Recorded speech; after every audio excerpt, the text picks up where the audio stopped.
अच्छा जी, आप सबको इंतजार है कप्तान के खिताब का। मैं जब छोटा सा था, अभी भी छोटा हूं, 40 के करीब हूं सिर्फ, लेकिन इमरान खान साहब को जब जब बुलाया, हर बार दिल से इतनी खुशी महसूस की और अल्लाह ताला का शुक्र भी अदा किया कि यह मौका मिलता है कि इस अजीम लीडर को बुलाएं। लेकिन आज ये काम मैं अकेले नहीं करूंगा। आज कैपिटल अरीना में मौजूद तमाम पाकिस्तानी यहाँ पे आप सब ने मेरा साथ देना है और इंतजार की घड़ियां अब खत्म।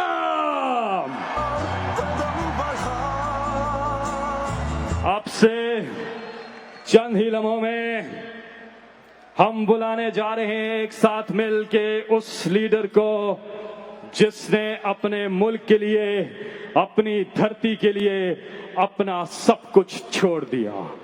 सिर्फ एक मिशन कि पाकिस्तान के हालात बदलने हैं। आप अनथक मेहनत कर रहे हैं। पाकिस्तानियों, मेरे साथ मिलके आप बुलाएंगे उनको जो है पाकिस्तान की शान है। आप पाकिस्तान की आन है। आप पाकिस्तान की पूरी दुनिया में पहचान है। आप पाकिस्तान के खान है। आप वजीर आजम पाकिस्तान है। आप इमरान खान है।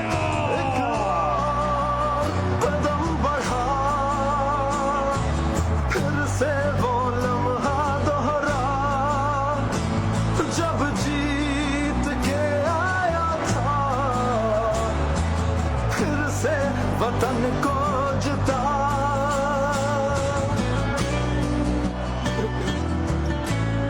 बिस्मिल्लाहिर्रहमानिर्रहीम। इय्याका नअबुदु व इय्याका नस्तईन।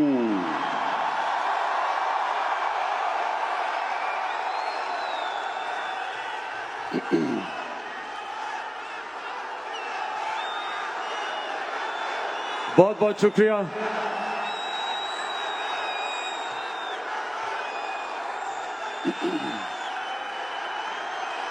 बहुत बहुत शुक्रिया आपका। दिल से आपका शुक्रिया अदा करता हूं। दिल से शुक्रिया अदा करता हूं जो आज आपने मुझे इज्जत दी। बहुत बहुत शुक्रिया आपका।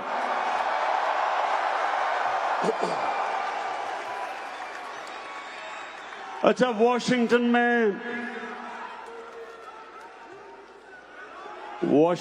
में मैंने सोचा था कि एक होटल के अंदर हम 500-1000 अपने पाकिस्तानी बुलाएंगे और मैं आपसे बातचीत करूंगा। मैं सोच भी नहीं सकता था कि इतने बड़े स्टेडियम में आपसे बातचीत होगी।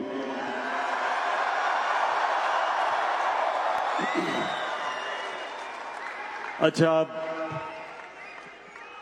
अब आपने बड़ी आराम से अब मेरी बात सुननी है। सारे नारे बाद में, पहले मेरी आपने अब बात सुननी है।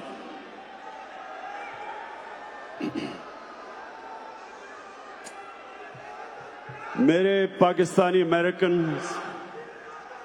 नहीं अभी नहीं बन गया हूं।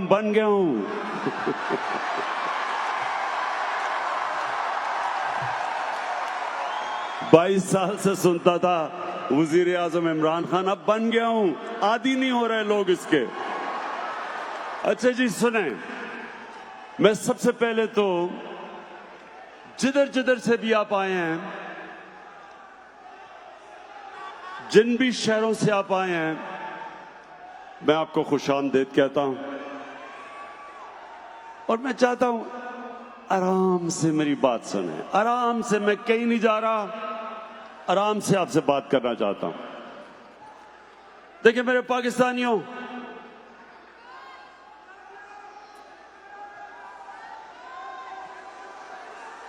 एक चीज एक चीज आपने याद रखनी है कि ये जो अल्लाह ने हमें मुल्क दिया,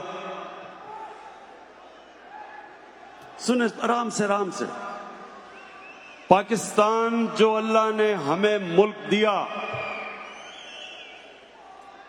ये किसी को भी अंदाजा नहीं है कि ये अल्लाह की कितनी बड़ी नेमत है। ये हमारा मुल्क, ये अल्लाह ने एक खास नेमत के तौर पे हमें दिया। और मेरे पाकिस्तानियों, ये वो मुल्क है जो इंशाअल्लाह ये हर साल आप इसको तब्दील होते देखेंगे। ये हर साल मुल्क ऊपर जाता रहेगा।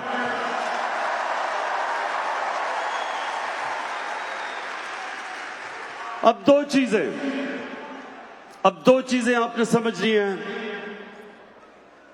कि क्यों जमहूरियत दुनिया में आगे चली गई और बादशाह पीछे रह गई। इसकी दो वजूहात हैं और मैं चाहता हूं कि ये याद रखें कि ये दो वजह है कि हम क्यों पीछे रह गए और दुनिया आगे चली गई। मेरे पाकिस्तानियों, जमहूरियत के अंदर दो चीजें हैं जो बादशाह में नहीं है। नंबर 1, जमहूरियत के अंदर मेरिट है। बादशाह के अंदर मेरिट नहीं है।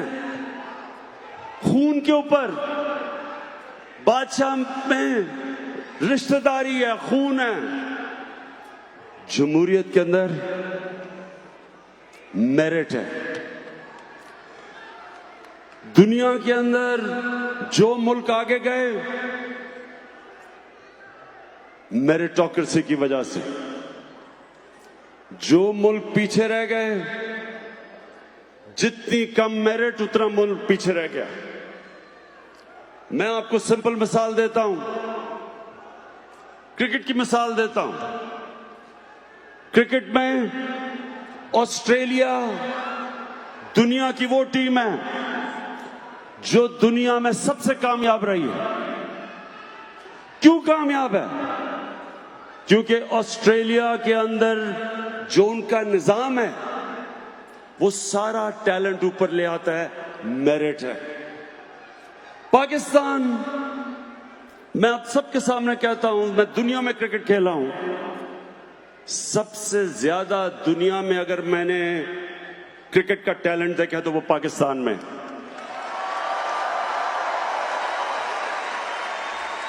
लेकिन क्योंकि मेरिट नहीं है, मेरिट का सिस्टम नहीं है, हम वो टैलेंट को ऊपर नहीं ला सकते।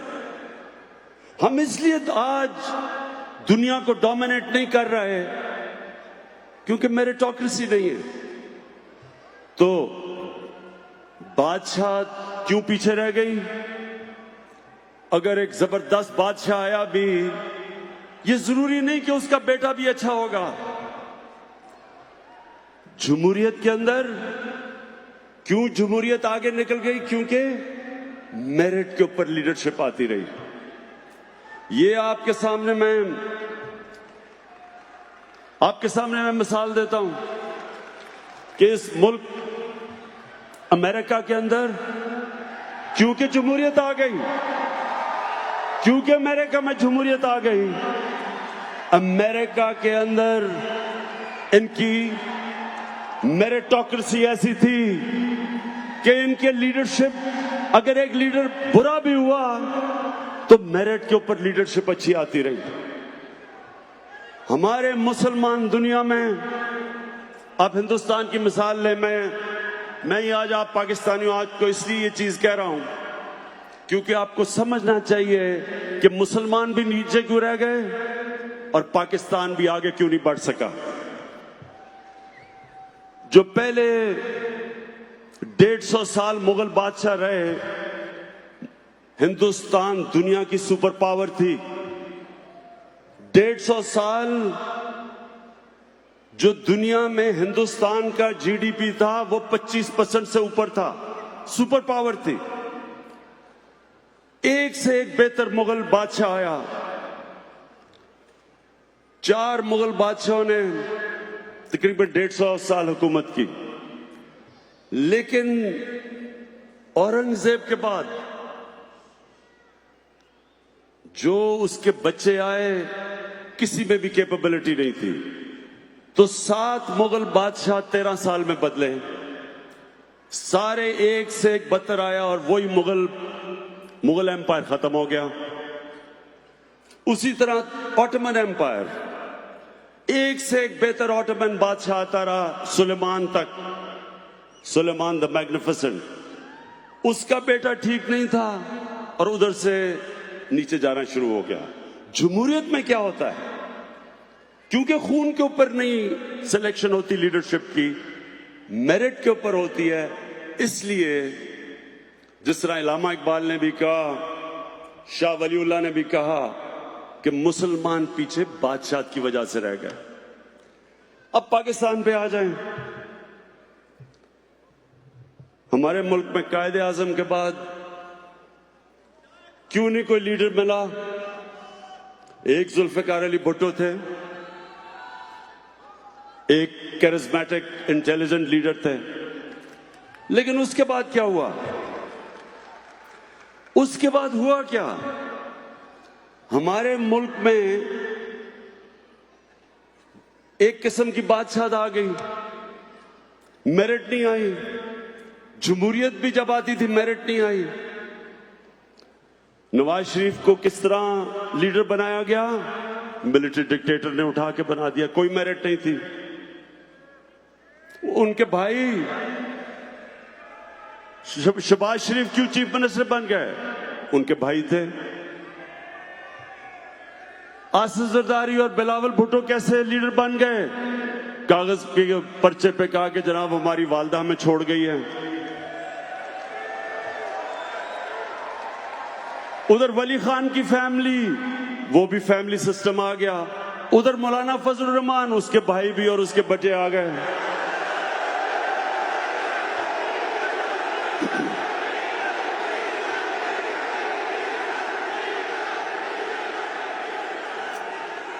कहने का मकसद ये है कि जब जमहूरियत भी आई, मेरिट तो नहीं आई।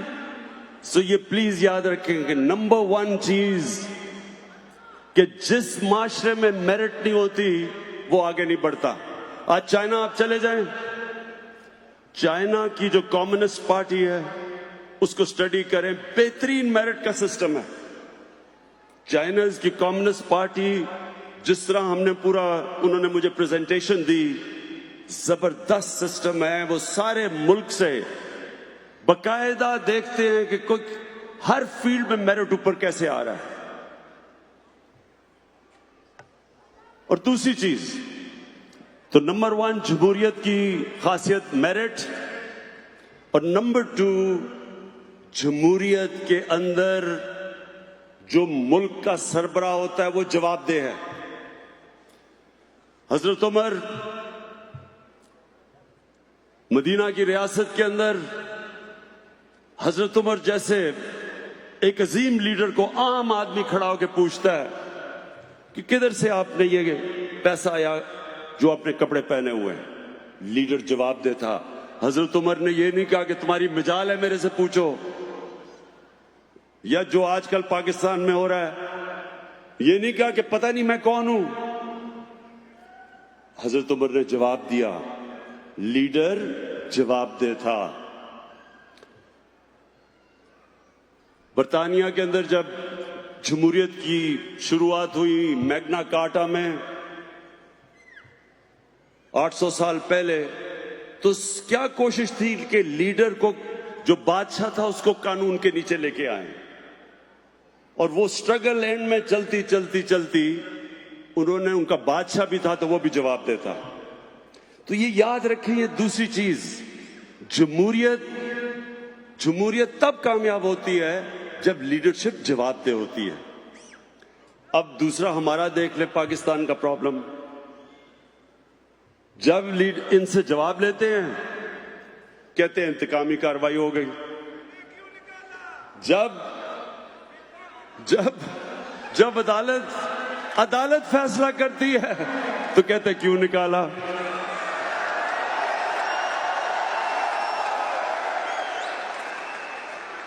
आप और ये जो आज पाकिस्तान में हो रहा है ये नया पाकिस्तान बन रहा है। कभी इन लोगों से जवाब नहीं लिया गया था, कभी लीडरशिप से जवाब नहीं लिया गया था। लोग कहते हैं ना जी कि किधर है नया पाकिस्तान। आपकी आंखों के सामने नया पाकिस्तान बन रहा है।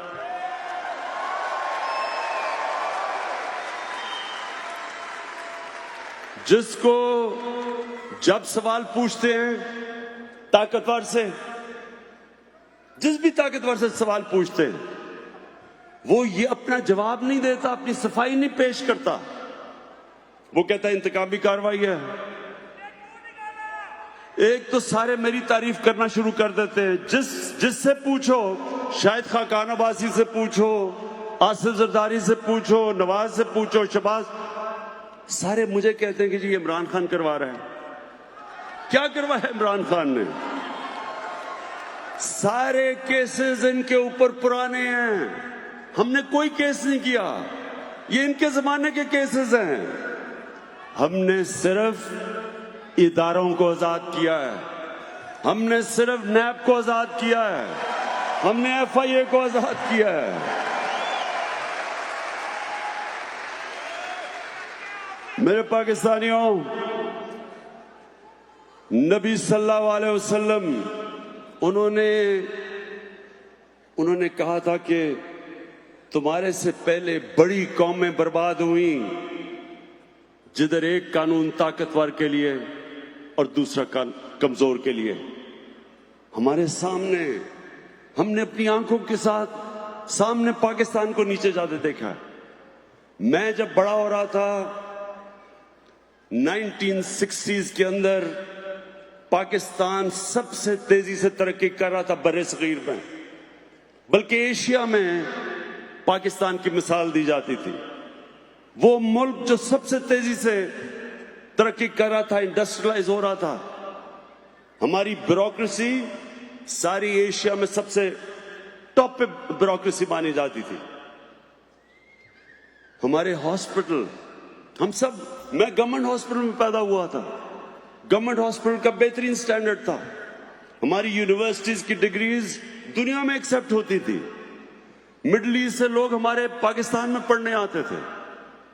HSN कॉलेज जिधर मैं पढ़ा हूं, वहां मलेशिया के शहजादे आके पढ़ते थे, बाहर से लोग आके पढ़ा करते थे पाकिस्तान में। और वही पाकिस्तान को हमने आहिस्ता आहिस्ता नीचे जाते देखा। और वो नीचे क्यों गया? एक तो बदकिस्मती से जो 70s में एक सोशलिज्म आई, जो ना सोशलिज्म थी, ना तीतर था ना बटेर था, उसकी वजह से हमारी इंडस्ट्रियल ग्रोथ रुक गई। लेकिन असल तबाही 1985 के बाद आई। 1985 के बाद नॉन पार्टी इलेक्शंस में पहली दफा पैसा चलना शुरू हुआ, पहली दफा सियासत के अंदर रिश्वत चलनी शुरू हुई, पहली दफा सियासत के अंदर डेवलपमेंट फंड्स के नाम पे सियासतदानों को खरीदा गया। छांगा मांगा में, रेस्ट हाउस में सियासतदानों को नीलाम किया गया और हमने अपनी सामने पाकिस्तान को नीचे जाते देखा। तो आज हम जब इस मुल्क को उठा रहे हैं, ये दो चीजें हमने लेके आनी है। एक कि जो भी पब्लिक ऑफिस होल्डर है, जो मुल्क का सरबराह है, वो कौम को जवाब दे।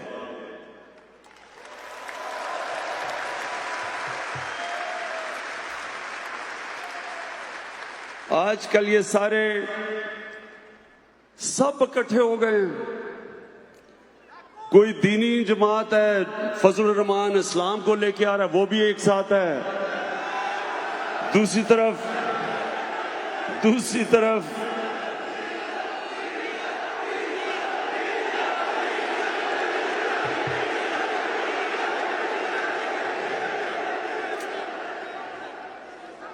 वो कह रहे हैं कि पहली दफा पाकिस्तान की असेंबली डीजल के बगैर चल रही है। तो फजल रहमान, दूसरी तरफ सेकुलर बिलावल भुट्टो, वो भी साथ मिल गया। फिर नून लीग, जिसका पता ही नहीं कि वो क्या है, वो भी साथ है। सब इकट्ठे हैं। इनका सब एक मकसद है, सिर्फ एक मकसद है। इनका सिर्फ एक मकसद है। क्या है बताएं, क्या है कि मकसद?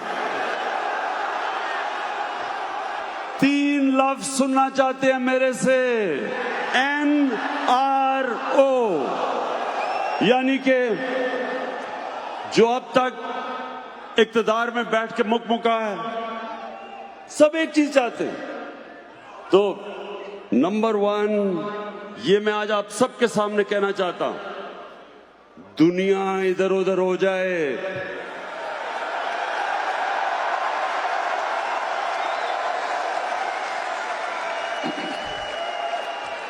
मुझे बल्कि बाहर से भी सिफारिशें भिजवाई हैं। एक आध बादशाह ने भी मुझे सिफारिश की है। लेकिन ये वक्त है, आज अगर हम खड़े हो गए, हमने ताकतवर का आज एहतसाब कर दिया, इनकी प्रॉपर्टीज अटैच करनी हमने शुरू कर दी हैं, इनकी बेनामी प्रॉपर्टीज हमने पकड़नी शुरू कर दी हैं, इनने जो अरबों अरबों रुपया बाहर लेके गए हैं, बाहर की गवर्नमेंट से हमने बातचीत शुरू कर दी है कि ये पैसा वापस लेके आए।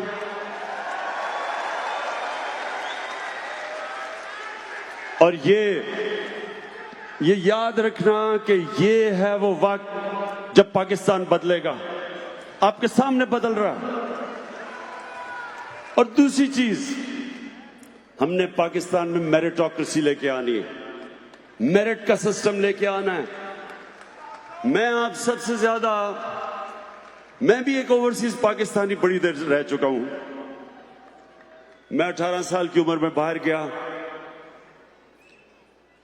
क्रिकेट खेलने गया, पहले पढ़ाई की, फिर 18 साल तक बाहर, आधा साल बाहर रहता था, क्रिकेट खेलता था।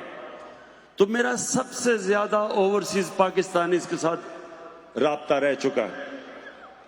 मैंने अमेरिका में भी पाकिस्तानी कम्युनिटी देखी शुरू में। मैंने इंग्लैंड में खास तौर पे अपनी पाकिस्तानी कम्युनिटी को आते देखा। First generation, second generation, third generation अपने सामने देखा। मैंने जो एक नतीजे पे आया वो ये कि हमारे लोग जब उनको मौका मिलता है, जब जो अंग्रेजी में कहते हैं लेवल प्लेइंग फील्ड मिलती है, जब उनको एक ऐसा निजाम मिलता है जिधर मेहनत का फल मिलता है, जिधर वो मेहनत करता है उसको फल मिले, हर जगह मैंने पाकिस्तानियों को ऊपर आते देखा है, एक्सेल करते देखा।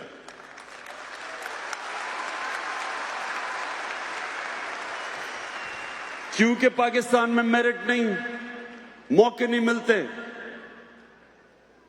क्योंकि पाकिस्तान के अंदर वो सिस्टम ही नहीं जो मौका देता है आम आदमी को ऊपर आने का।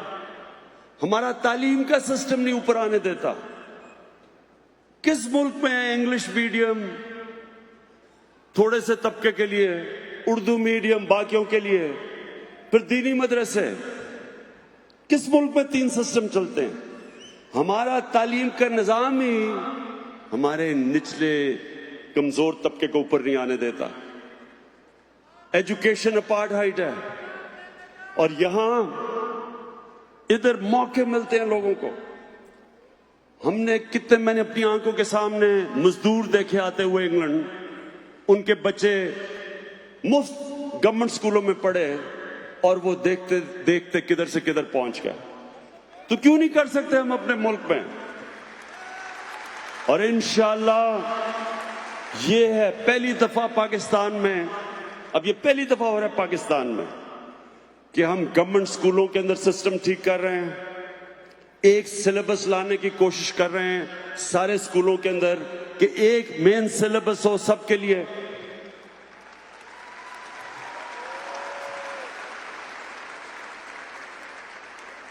ताकि मौका मिले ऊपर आने के लिए हमारे लोगों को। हम पहली दफा मदरसों के, हमने साथ बैठे मदरसों के जितने भी उनकी तंजीमें थी उनके साथ हम बैठे।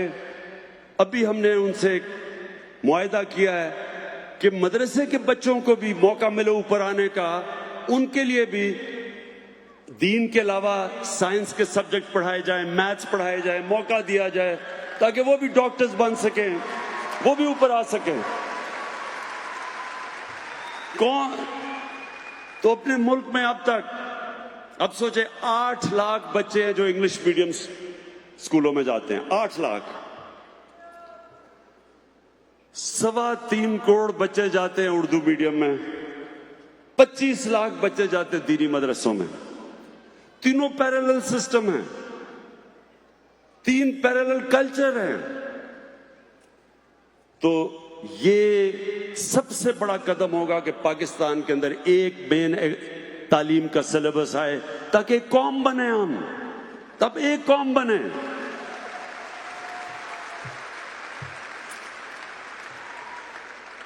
और मेरिट का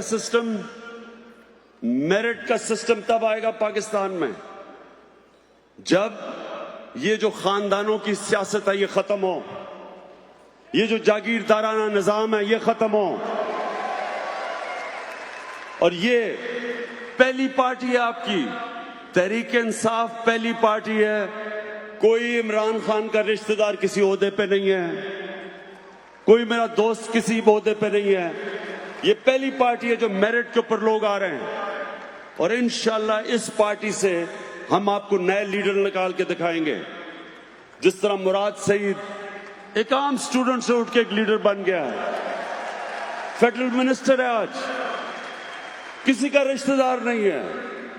और हमाद अजहर अभी एक हमारा नया लीडर उभरा है जिसको फिर हमने फेडरल मिनिस्टर बनाया है। कहने की मैं ये कोशिश कर रहा हूं कि ये मुल्क, हमारा मुल्क आपके सामने उठेगा। आपके सामने आप देखेंगे कि सिर्फ हम निजाम ठीक करके मौका देंगे निचले तबके को ऊपर आने का। मैं आपको एक मिसाल देता हूं नमल यूनिवर्सिटी की। मैंने नमल यूनिवर्सिटी क्यों बनाने का फैसला किया? क्योंकि मियांवाली के अंदर मैं जब हल्के में फिरता था तो बेरोजगारी थी, नौजवान बेरोजगार फिर रहा था, जुर्म की तरफ जा रहा था, मंशियात की तरफ जा रहा था। तो मैंने सोचा एक टेक्निकल कॉलेज बनाऊंगा ताकि हुनर सीखे। लेकिन वो जगह इतनी खूबसूरत थी कि मैंने यूनिवर्सिटी बना दी। अब आप ये सोचें कि वहां उर्दू मीडियम के बच्चे, उनको पहले हमने अंग्रेजी पढ़ाई, फाउंडेशन कोर्स करवाया, ब्रैडफोर्ड के साथ वो यूनिवर्सिटी की एफिलिएशन करी। ब्रैडफोर्ड इंग्लैंड की यूनिवर्सिटी थी। मैं आपको अब ये समझाने की कोशिश कर रहा हूं कि कितना बड़ा टैलेंट हमारा नीचे है पाकिस्तान में, जिसको मौका नहीं मिलता ऊपर आने के लिए। वही बच्चे उर्दू मीडियम स्कूल से उठ के पहले इंग्लिश सीखी, फिर ब्रैडफोर्ड यूनिवर्सिटी की डिग्री उन्होंने बैठ के ली। और ब्रैडफोर्ड यूनिवर्सिटी में सिर्फ 12 या 13% बच्चों को फर्स्ट डिवीजन मिलती है। नमल में 55 से 60% बच्चों ने फर्स्ट डिवीजन ली। तो आप ये खुद सोचें कि कितना ज्यादा हमारा टैलेंट जाया हो रहा है पाकिस्तान में, क्योंकि हमारा निजाम ही एलीट का है, ऊपर ही नहीं आने देता लोगों को। तो सबसे ये दूसरा बड़ा हमारा चैलेंज है। लेकिन मैं आज अपने इतने बड़ा क्राउड जो पाकिस्तानी आए हुए, मैं आपको एक और चीज कहना चाहता हूं कि हमने जितना जितना टाइम गुजरता जा रहा है, ये 10 महीने, मैंने खुद, मुझे अंदाजा नहीं था कि अल्लाह ने पाकिस्तान को क्या क्या दिया।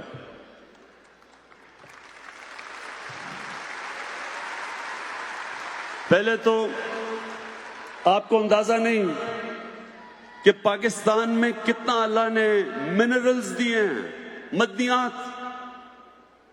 जो पाकिस्तान के पास तांबे के जखीरे हैं वो दुनिया में 4-5 बड़े मुल्कों के मुकाबले में अरबों अरबों डॉलर के जखीरे पड़े हुए वहां। और हमारी बदकिस्मती देखें कि एक रेको डिग के अंदर अच्छा भला वहां बाहर से कंपनी आई, काम शुरू होने लगा था। अब वो मैंने इंक्वायरी की है, पता चलेगा कि क्या वजूहात है, कि क्या वजह है कि वो सुप्रीम कोर्ट ने फैसला करके उस कॉन्ट्रैक्ट को खत्म किया, जो आज हमें बहुत ज्यादा एक इंटरनेशनल कोर्ट के अंदर फाइन भी हुआ है उसका $6 अरब का। लेकिन ये सोचें कि वो जो वहां अंदाजा लगाया जाता है कि $200 अरब के तो वहां सिर्फ एक जगह पे तांबे के रिजर्व्स और सोना पड़ा हुआ है, तो 10 साल से कोई काम ही नहीं हो रहा क्योंकि कोर्ट केस हो गया। और इसके पीछे क्या होगा? आज मैं बता रहा हूं कि इसके पीछे करप्शन थी, पैसे मांग रहे थे, रिश्वत थी। और यही वजह है, याद रखें पाकिस्तानियों, हमारा मुल्क पीछे रह गया सिर्फ एक वजह से, करप्शन। बड़ी बड़ी कंपनीज पाकिस्तान में नहीं आती। आज मैंने इन्वेस्टमेंट के लिए कंपनीज को आज मिला हूं, कतर में मिला हूं, सऊदी अरेबियन कंपनीज में, चाइना की कंपनीज मिला हूं। हर कंपनी एक ही बात करती है कि वो इसलिए पाकिस्तान नहीं आते क्योंकि वहां पैसे मांगते हैं, करप्शन है, रिश्वत मांगते हैं। तो ये अपने ज़हन में डाल दें कि अल्लाह ने इस मुल्क को पहले तो मिनरल्स दिए हैं, तांबा दिया, कोयले के बड़े रिजर्व्स हैं। पाकिस्तान को तो कभी बिजली की कमी 100 साल तक नहीं होनी चाहिए, जितने बड़े सिर्फ कोयले के रिजर्व हैं थर के अंदर। 180 अरब टन का कोयला पड़ा हुआ है पाकिस्तान में, 180 अरब टन, यानी इसका मतलब सऊदी अरेबिया से ज्यादा बिजली पाकिस्तान में कोयले से बना सकते हैं हम। अभी मैं 2 हफ्ते पहले मुझे दुनिया का टॉप जो मिनरल की कंपनी ऑस्ट्रेलिया की, उसका नाम है एंड्रू फॉरेस्टर है, वो मुझे मिलने आया। वो मुझे कहता कि सारी दुनिया को पता है कि पाकिस्तान में कितने ज्यादा तांबे के रिजर्व्स हैं, कोयले हैं, सोना है, लेकिन कहता दुनिया इसलिए नहीं आती, करप्शन की वजह से लोग पैसे मांगते हैं। तो ये मैं आज आपको बता रहा हूं कि इंशाल्लाह आप देखेंगे कि ये अब कंपनीज पाकिस्तान आएंगी, बड़ी बड़ी कंपनीज, क्योंकि हमारे पास तो पैसा नहीं है जो मिनरल्स जो इनकी एक्सप्लोरेशन करें। तो ये कंपनीज आएंगी, जितना भी हमारे ऊपर अभी कर्जा चढ़ा के ये गए हैं पिछले वाले, इंशाल्लाह सिर्फ और सिर्फ क्लीन गवर्नमेंट दे के, करप्शन खत्म करके, इंशाल्लाह हम आपको दिखाएंगे इस पाकिस्तान को उठा के।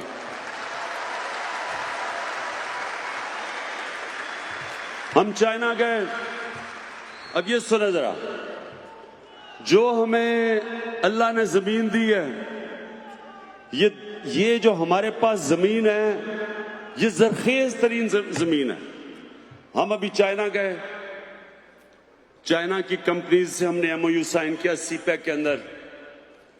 तो उन्होंने हमें बताया कि पाकिस्तान में जो गाय की एवरेज कि कितना गाय दूध देती है, 6 लीटर। पाकिस्तान में 6 लीटर है एवरेज गाय का।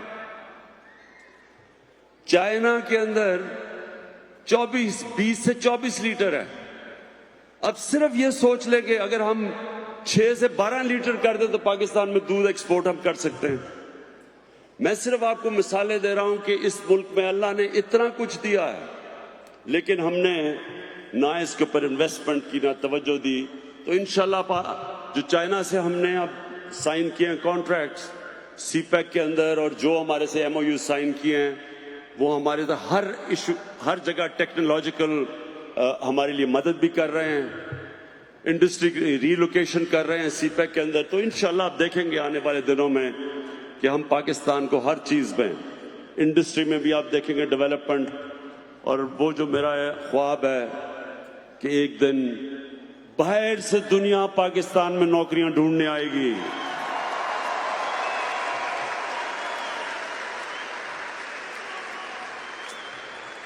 अब मैं आपसे ये अब मेरे से सब पूछते हैं कि जी आपकी विजन क्या पाकिस्तान की, कि किस तरह का पाकिस्तान होना चाहिए।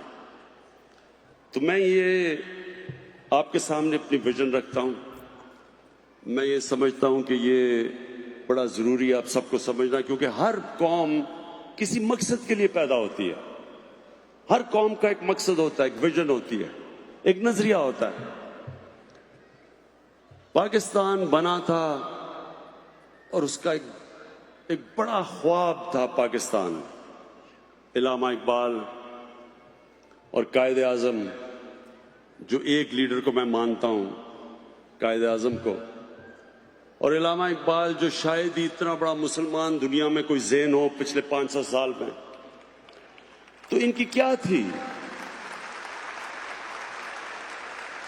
मैं ये चाहता हूं कि आप अपने बच्चों को जो अमेरिका में बड़े होंगे उनको प्लीज ये एक चीज समझाएं कि ये क्या ख्वाब थी पाकिस्तान की। और मैं ये इसके ऊपर अपनी ये बात खत्म करूंगा। मैं चाहता हूं कि ये बड़े गौर से समझें, क्योंकि जो आपके बच्चे हैं उनको ये पता होना चाहिए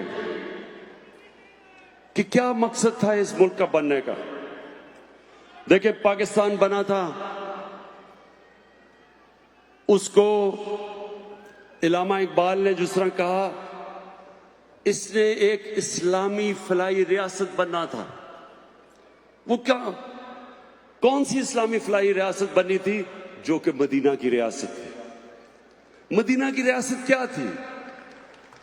कितने लोगों को पता कि मदीना की रियासत क्या थी?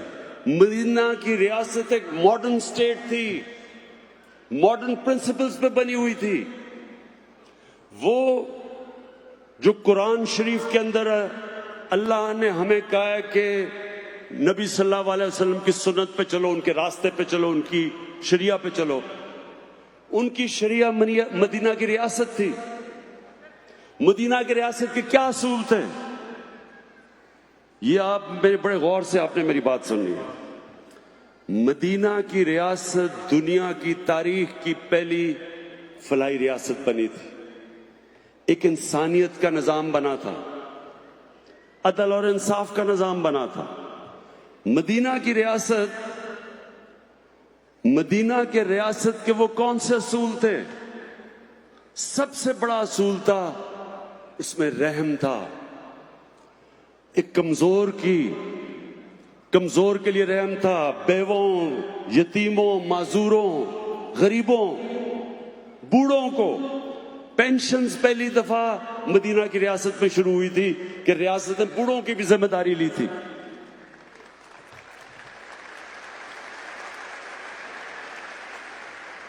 पैसे नहीं थे, वो गरीब थे, उनके साथ दो सुपर पावर्स थी, पर्शियन एम्पायर और रोमन एम्पायर।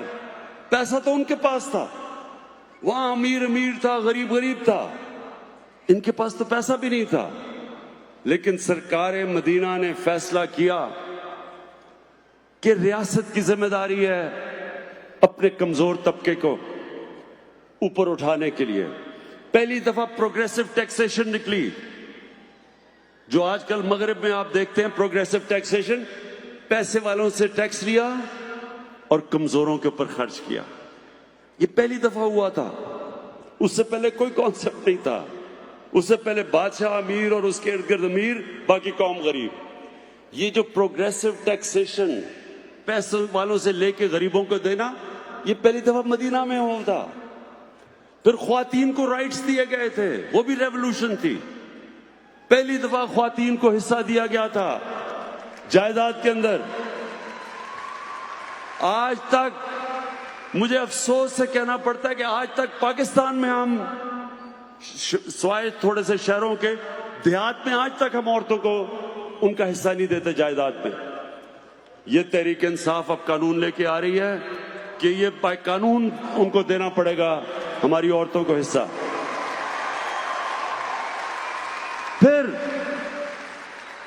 फिर पहली दफा गुलामों को सरकार मदीना ने कैसे उठाया? उन्होंने कहा कि गुलामों को आपने बिल्कुल उस तरह ट्रीट करना है जिस तरह वो आपका फैमिली का मेंबर है। उन्होंने जो गुलामों, आप ये सुने जरा, आप कितनी दुनिया में जो ब्लैक अफ्रीकन्स हैं, कितना उनसे जुल्म हुआ दुनिया में देख लें। लेकिन सरकार मदीना ने जब हजरत बिलाल को उठा के उन्होंने माशरे का एक मेंबर बनाया, उससे क्या हुआ? मुसलमान दुनिया वो वाहिद एग्जाम्पल है जिधर गुलाम बादशाह बन गए। स्लेव डायनेस्टीज थी हिंदुस्तान में, स्लेव डायनेस्टी थी। कुतुबुद्दीन ऐबक गुलाम था, तुर्की में मामलूक वो गुलाम थे, वो जो बादशाह बन गए। ये गुलामों को आजाद किया, ख्वातीन को राइट्स दी, इंसानों को बराबर किया। जो उनका आखिरी खुतबा था अराफात के ऊपर, जो नबी सल्लल्लाहु अलैहि वसल्लम का आखिरी खुतबा था, उन्होंने ह्यूमन राइट्स का चार्टर बताया जो आज यूएन कह सकती है। वो आप ये समझेंगे कि आज यूनाइटेड नेशंस का चार्टर अनाउंस हो रहा है, जो उन्होंने आखिरी खुतबे में कहा कि इंसान बराबर हैं, चाहे जो मर्जी उनका रंग हो। जो माइनॉरिटीज थी, मिसाक मदीना साइन किया यहूदियों से, ईसाइयों से, कि आपकी जो इबादत गाह हैं उनको हम प्रोटेक्ट करेंगे। ये सारे मॉडर्न कॉन्सेप्ट्स थे। और ये बनना है पाकिस्तान ने। ये है हमारी विजन, ये पाकिस्तान हमने बनाना है। एक इंसानियत का निजाम, एक इंसाफ का निजाम, एक मेरिट का सिस्टम।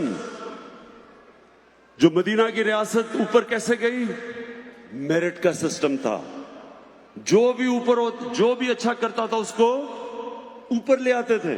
खालिद बिन वलीद वो कमांडर था जिसने तकरीबन मुसलमानों को जंगे ओहद में शिकस्त दे चुका था। उसको उन्होंने उठा के सैफुल्लाह का खिताब दे दिया मेरिट के ऊपर। बड़े पुरानों ने कहा जी हम आपके साथ ज्यादा देर से लड़ रहे हैं, तो ये आपने खालिद बिन वलीद को क्यों सैफुल्लाह का दिया? मेरिट के ऊपर दिया। मेरिट का सिस्टम था। जो आता था, जो भी उम्मा में आता था, मेरिट के ऊपर वो ऊपर आ जाता था। तो हमने भी पाकिस्तान में वो उसूलों के ऊपर अपने मुल्क को खड़ा करना है। और इंशाल्लाह आप ये देखेंगे कि अल्लाह ने जो हमारे मुल्क में टैलेंट दिया है, जब मौका मिलता है हमारी कौम को, लोग दुनिया में जिधर जाते हैं ऊपर से ऊपर चले जाते हैं। मैं जब क्रिकेट में ऊपर गया था तो मैं इंग्लैंड गया था। इंग्लैंड में मैंने सीखी थी क्रिकेट। और हम वापस जब इंग्लैंड से आए तो फिर हमने अपने लोगों को, अपने बाकी खिलाड़ियों का स्टैंडर्ड रेज किया। और अब वर्ल्ड कप के बाद मैंने फैसला किया है कि मैं अब ये पाकिस्तान टीम को ठीक करने लगा हूं। इंशाल्लाह आपको उनको तौफीक है।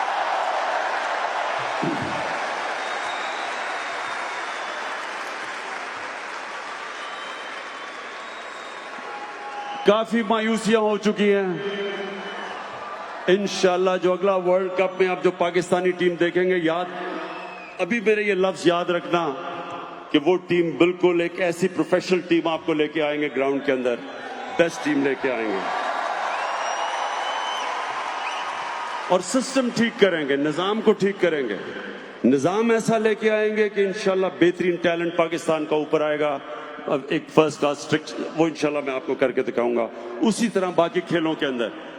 लेकिन मेरी आखिर में, हाँ, पीआईए की फिक्र ना करें, मुझे पीआईए का भी पता है, पीआईए को भी हम ठीक कर रहे हैं। आपको ये मैं बता दूं, जब हमें इक़्तिदार मिला, आप यकीन करें, एक इदारा नहीं था जो रिकॉर्ड खसारा नहीं कर रहा था।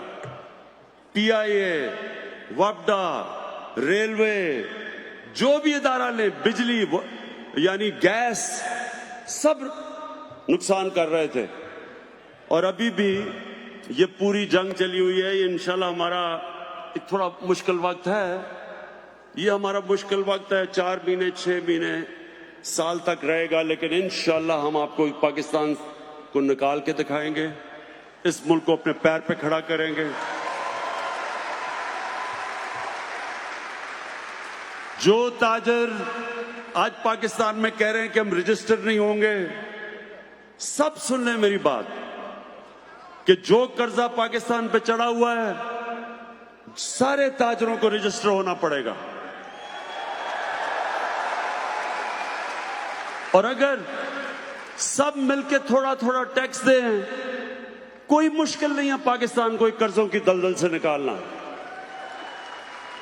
लेकिन यह नहीं होगा कि मुल्क, आज सुने जरा पाकिस्तान का हाल क्या है। जो हमें पाकिस्तान मिला था, पहले सबसे कम टैक्स पाकिस्तानी देते हैं, दुनिया में सबसे कम टैक्स जीडीपी रेशियो है पाकिस्तान का। ऊपर से जो इन्होंने कर्जे चढ़ाए, अच्छा मैं जरा आपकी नॉलेज टेस्ट करना चाहता हूं। 10 साल पहले कितना पाकिस्तान का कर्जा था?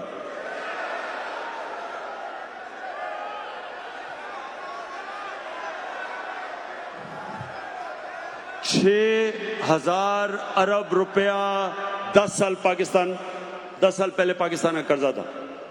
और 10 साल के बाद इन दोनों ने किधर तक पहुंचाया? 30,000 अरब रुपया।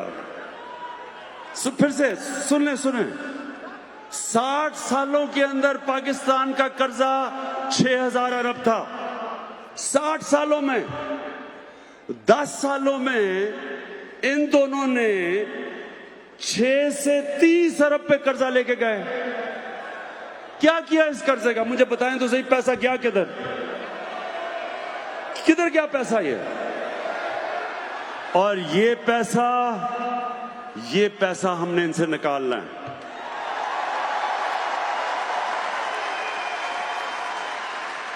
मैं फिर से इनको कहना चाहता हूं, जो मर्जी आपने करना करें, सब इकट्ठे हो जाते हैं जी जमहूरियत बचाने के लिए, अपने पैसे बचाने के लिए सब इकट्ठे हो जाते हैं। आप इकट्ठे हो जाएं। आपने धरना करना है, मैं आपको कंटेनर दूंगा, उसमें धरना भी कर लें। आपने जलसे जुलूस करने हैं, वो कीमे के नान के बगैर आपके लोग नहीं निकलते। हम शायद तहरीक इंसाफ के वर्कर ही भेज दें थोड़े से, ताकि आपके जलसे थोड़े से बड़े हो जाएं। जो मर्जी करना है करें, आपको पैसा वापस करना पड़ेगा।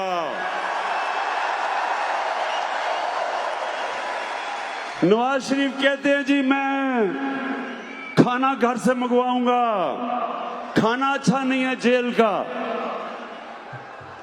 फिर कहते हैं जी एयर कंडीशन लगा दो जेल में। अब टीवी चाहिए जेल में।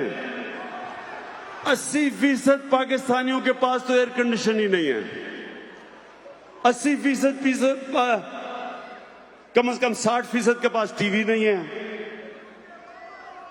तो अगर हमने आपको जेल सजा के लिए भेजा हुआ है, तो जिस तरह के ये जेलों में रह रहे हैं, इससे ये तो सजा नहीं है। लोग तो खुशी से, आधी पब्लिक तो खुशी से जेल में जाएगी अगर उनको टीवी भी मिल जाए, खाने भी मिल जाए, एयर कंडीशन भी मिल जाए। सजा तो ना हुई है। तो मैं ये आप सबको आज सबको ये कहना चाहता हूं कि वापस जाके मैं ये टीवी शीवी तो जेल से निकालू ना। मैं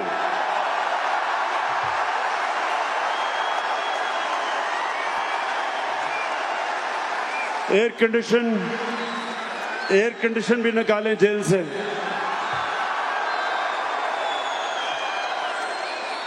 मुझे पता है मरियम बीबी बड़ा शोर मचाएगी, लेकिन मरियम बीबी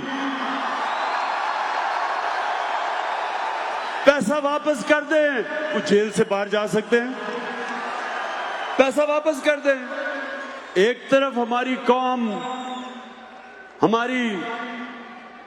हमारे लोगों के पास ना अच्छा अस्पताल है, ना स्कूल है, ना साफ पीने का पानी है कई जगह, क्योंकि पैसा नहीं है हमारे पास।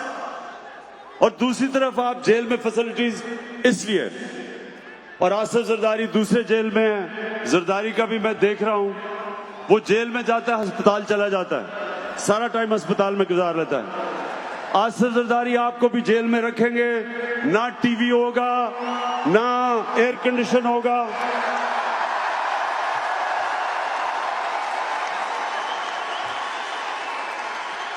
बड़ा आसान है जेल से निकलना, पैसा वापस करो, हम जेल से आपको निकाल देंगे। अच्छा, और एक और, अब खाकान अब्बासी बार बार तकरीरें कर रहे थे कि मुझे जेल में डालो, अगर मैंने कुछ गलत किया जेल में डाल दिया अब हमने उसे।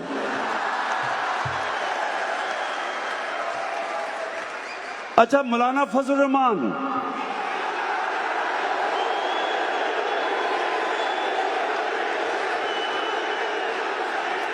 मौलाना फजल रहमान कहता है ऑपोजिशन को कि क्या तब हम सब इकट्ठे होंगे जब हम सब जेल में होंगे? हाँ मौलाना फजल रहमान, अब जब सब जेल में इकट्ठे होंगे। देखे पाकिस्तानियों, ये है तब्दीली। कभी आज तक कभी ताकतवर को पाकिस्तान के कानून ने कभी भी उसका एहतसाब नहीं किया, और ये है सबसे बड़ी तब्दीली। और इसी वजह से ये इंशाल्लाह हमारी कौम उठेगी, इसी वजह से इंशाल्लाह हमारा मुल्क एक अजीम मुल्क बनेगा। अच्छा, अब क्या चाहते हैं? मैं डोनाल्ड ट्रंप से क्या कल बातें करूं?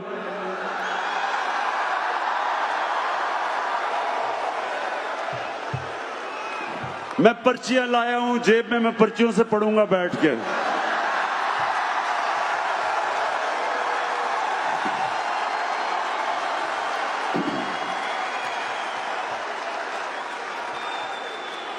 मुझे बड़ा फख्र है इस चीज पे कि मैं पहले दिन से कह रहा था कि अफगानिस्तान में कोई मिलिट्री सॉल्यूशन नहीं है। मैं बार बार कहता रहा कि जंग से मसला नहीं हल होने लगा। मुझे हर किस्म की मुझे बुरा भला कहा गया, दहशतगर्द कहा गया, तालिबान खान कहा गया, पता नहीं क्या क्या कहा गया, लेकिन अल्लाह अल हक है, सच का खुदा है। आज सारी दुनिया कह रही है कि अफगानिस्तान में मिलिट्री सॉल्यूशन नहीं। तो इंशाल्लाह मैं आपका केस रखूंगा डोनाल्ड ट्रंप के सामने, आपको बिल्कुल इंशाल्लाह शर्मिंदा नहीं होने दूंगा। और एक आखिरी, जब बेईमान किया नुकसान भुला कर आखिरत, कायद का था फरमान है पाकिस्तान भला ही मुमलिकत। हुए लीडर जब बेईमान किया नुकसान भुला कर आखिरत। अब लोग नहीं नादान, अब लोग नहीं नादान, गए सब जान कहे इमरान खान। अब होगी जो निगरान ये नस्ल जवान, बढ़ेगा पाकिस्तान।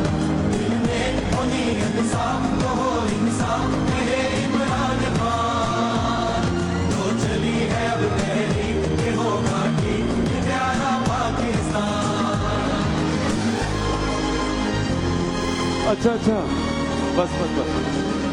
अच्छा, मैं आखिरी चीज, मैंने जब 23 साल पहले पॉलिटिक्स में आया था, मैंने एक चीज कही थी, वो मैं आज उस पर अपनी तकरीर खत्म करता हूं।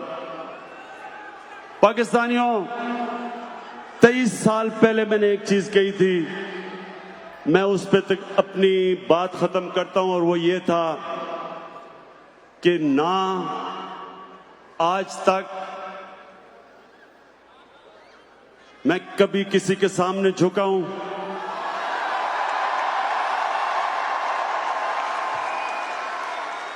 सिवाय अल्लाह के, और इंशाल्लाह कभी अपनी कौम को किसी के सामने नहीं झुकने दूंगा, इंशाल्लाह। ख़वातीन हज़रात, आपको बहुत बहुत मुबारक हो, क्योंकि अमेरिका की तारीख का ना सिर्फ ओवरसीज पाकिस्तानीज़ का सबसे बड़ा ये मजमा है, बल्कि अमेरिका की तारीख का बड़े बड़े पॉलिटिकल गैदरिंग्स में इसका शुमार होता है। आपको बहुत बहुत मुबारक हो। और जो ट्रेंड की बात कर रहा था, डीसी में नंबर 1, पाकिस्तान में नंबर 1 और दुनिया में टॉप 3 में चला गया इमरान खान का जलसा। और आप सबका बहुत बहुत शुक्रिया। आराम से निकलिएगा, जाइएगा। जाने से पहले ख्वातीन और हज़रात, पाकिस्तान का कौमी तराना।